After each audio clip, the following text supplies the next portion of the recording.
everyone, welcome to my channel Budgeting for Future. Today we are doing a net worth update for April 2021. We are also kind of going to be able to compare with this video what our net worth is looking like post stimulus check. The last update that I gave was before us receiving our stimulus checks, and so this is kind of what our net worth is looking like post that occurring. We did try and save as much of our stimulus checks as we could.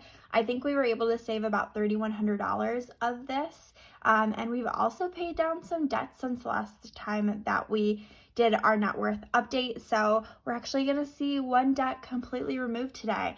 But to go ahead and get us started, we're going to just jump right into our assets first. So these are the types of things that we own that have value.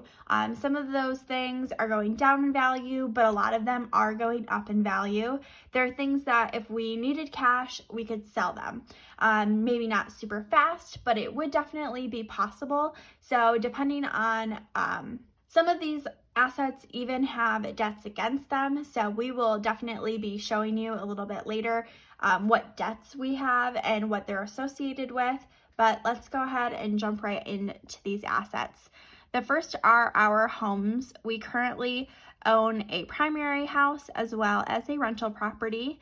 Our primary residence is estimated to be of value at $285,900. And our rental property is currently estimated to be $208,700.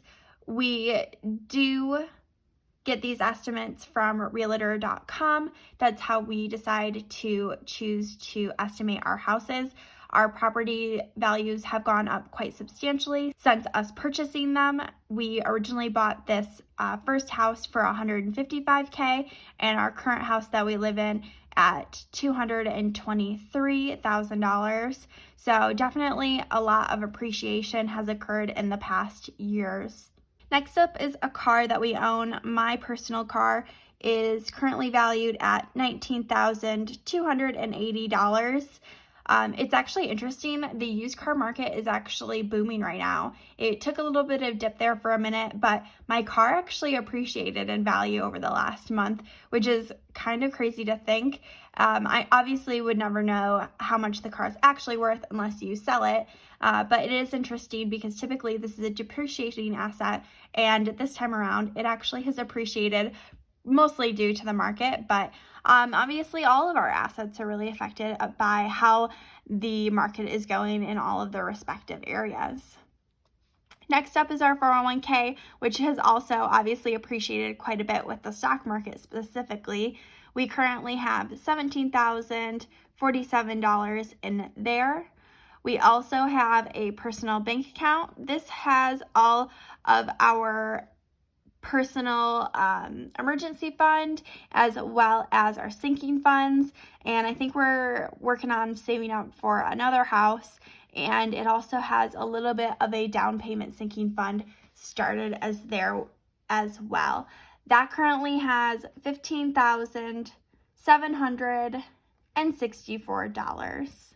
After that, we have another car, my husband's, which is a little bit older than mine, but still pretty new car overall. His has gone up a little bit as well and is currently valued at $15,085. We also have a Roth IRA that's in my name, and we put all of our extra money that we want to put towards retirement into this account typically after our employer matches in our 401ks, and so this account is currently valued at $13,912. After that, I have both a 401k in my name as well as a 403b from a previous employer that's pretty much like a 401k, only it is from a nonprofit instead of a typical business. So my 401k has $8,833 and my 403b has $7,922.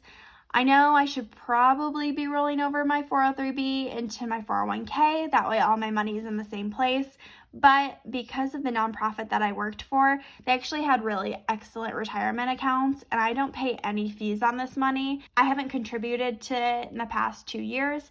It's appreciated in value by about $2,000 or $3,000 just because of the great options that it has, as well as the fact that I don't have to pay any fees on the maintenance of that account. So I probably won't change it anytime soon.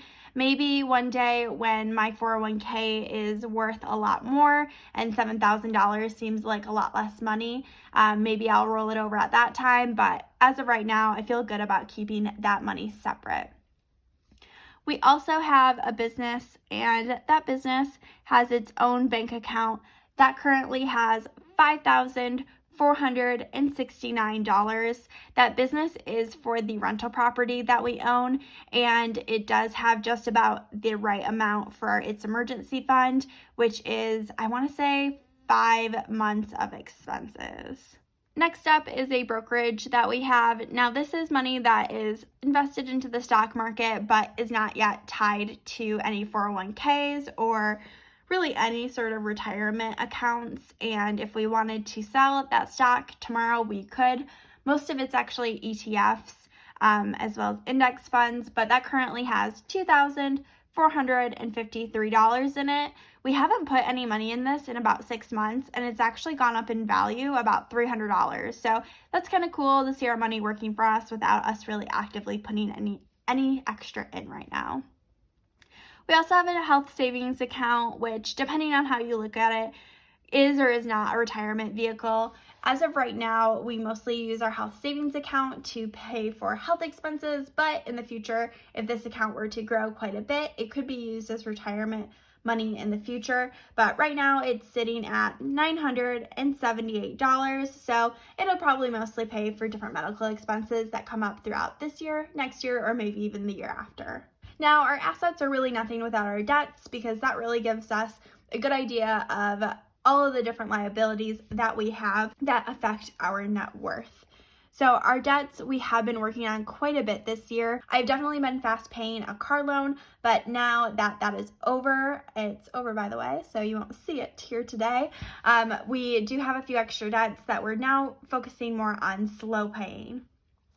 The first are our 2 mortgages. Both of our homes do have mortgages on them, and that makes up a fair amount of the debt that we are currently in. Our personal property has $206,363. Again, we originally bought the house closer to $223,000, and we currently are paying PMI, better known as private mortgage insurance, where we are insuring the bank that they will not lose money on giving us this loan. So we pretty much pay $100 every single month to insure the bank and not ourselves. So because there is quite a difference between the asset and the debt currently for our primary residence, I am going to see if we can get a housing appraisal to confirm this number, as well as if we do have 21% of our money invested into this house, so there's a 20% difference between the asset versus the liability, then we should be able to no longer have to pay that private mortgage insurance. So I'm saying it here today that next month at this time, we should hopefully not be paying PMI anymore. I feel like if I say it in a video, then I end up doing it. So we are getting a house appraisal, and we are trying to get out of this PMI in this next month while the market is still good, because who knows how the housing market will react over the next few months. We should really just get it done, but I keep putting it off, honestly, mostly because I'm lazy. Sorry, not sorry. Next up is our mortgage on our rental property. That is currently at $117,064. So there's quite a gap between the amount that we owe on the house versus its value as well. I think it's at like it's at 56%, which is a pretty nice ratio to have, comparing that asset to its liability. That's mostly occurred from just the market appreciating while we are slow paying off the mortgage in the meantime. It's a 30-year mortgage, so it doesn't move very fast. I think we get rid of about $300 worth of principal every single month. Now, the cool thing that I'm going to go into right now is that the next debts aren't going to be your typical consumer debts. We don't have any credit card debt. We just got rid of our car loan by paying all of that off this month, which feels so good. We finished it off by paying off, I think, $6,000 or $7,000, pretty much all in one lump sum. And yeah, we have a little bit here and there, but not very much, and none of it is consumer debt at this point. We do have some student loans that are in my name, and so I will detail those out. I currently have 4, and they're all federal loans. The first one is $4,718. The next is $4,312. The third is $2,380. And those are all federal, so we're not paying any of those down because they currently are in forbearance due to COVID. So we're kind of holding off on those, seeing how things are going to work out, and we will definitely be starting to pay them off again once we are required to by the government. We do have one more student loan, but we do have one debt that's worth a little bit more than that, or costs us a little bit more than that, and that's a 401k loan that is against my husband's 401k over here. We did have to take out a 401k loan to buy the current house that we live in, and we decided to put that over 3 years. So we're about halfway done with paying that off, and it still has $2,178 left to go. I think if the market crashes, the stock market crashes anytime soon, we will go ahead and just get rid of this completely. But with the stock market doing so well, we really don't want to throw $2,000 right into the stock market without thinking about the implications of really putting in at a really hot time, because we don't have to pay this off. We're going to wait until we can maybe see better gains in the future. And at the very least, if that doesn't happen, we are slowly paying this off, right about like $55 every 2 weeks. And then last and also least, we have one more student loan, which is worth $1,076. And that is actually all of our debts compared to all of our different liabilities. And now if you take our assets and subtract all of our debts from that, you'll get our total net worth, which is currently $263,191.16.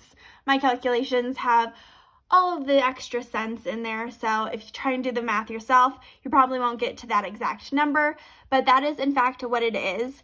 And I was comparing it last night. We originally started tracking our net worth in October of 2020, which was just about 6 months ago, and our net worth has actually grown by $100,000 in just 6 months. Between the housing market and the stock market doing well, making sure that we're saving, paying down debt, and contributing to our retirement accounts, we have made some crazy money moves in these past few months, and I'm honestly really proud of ourselves.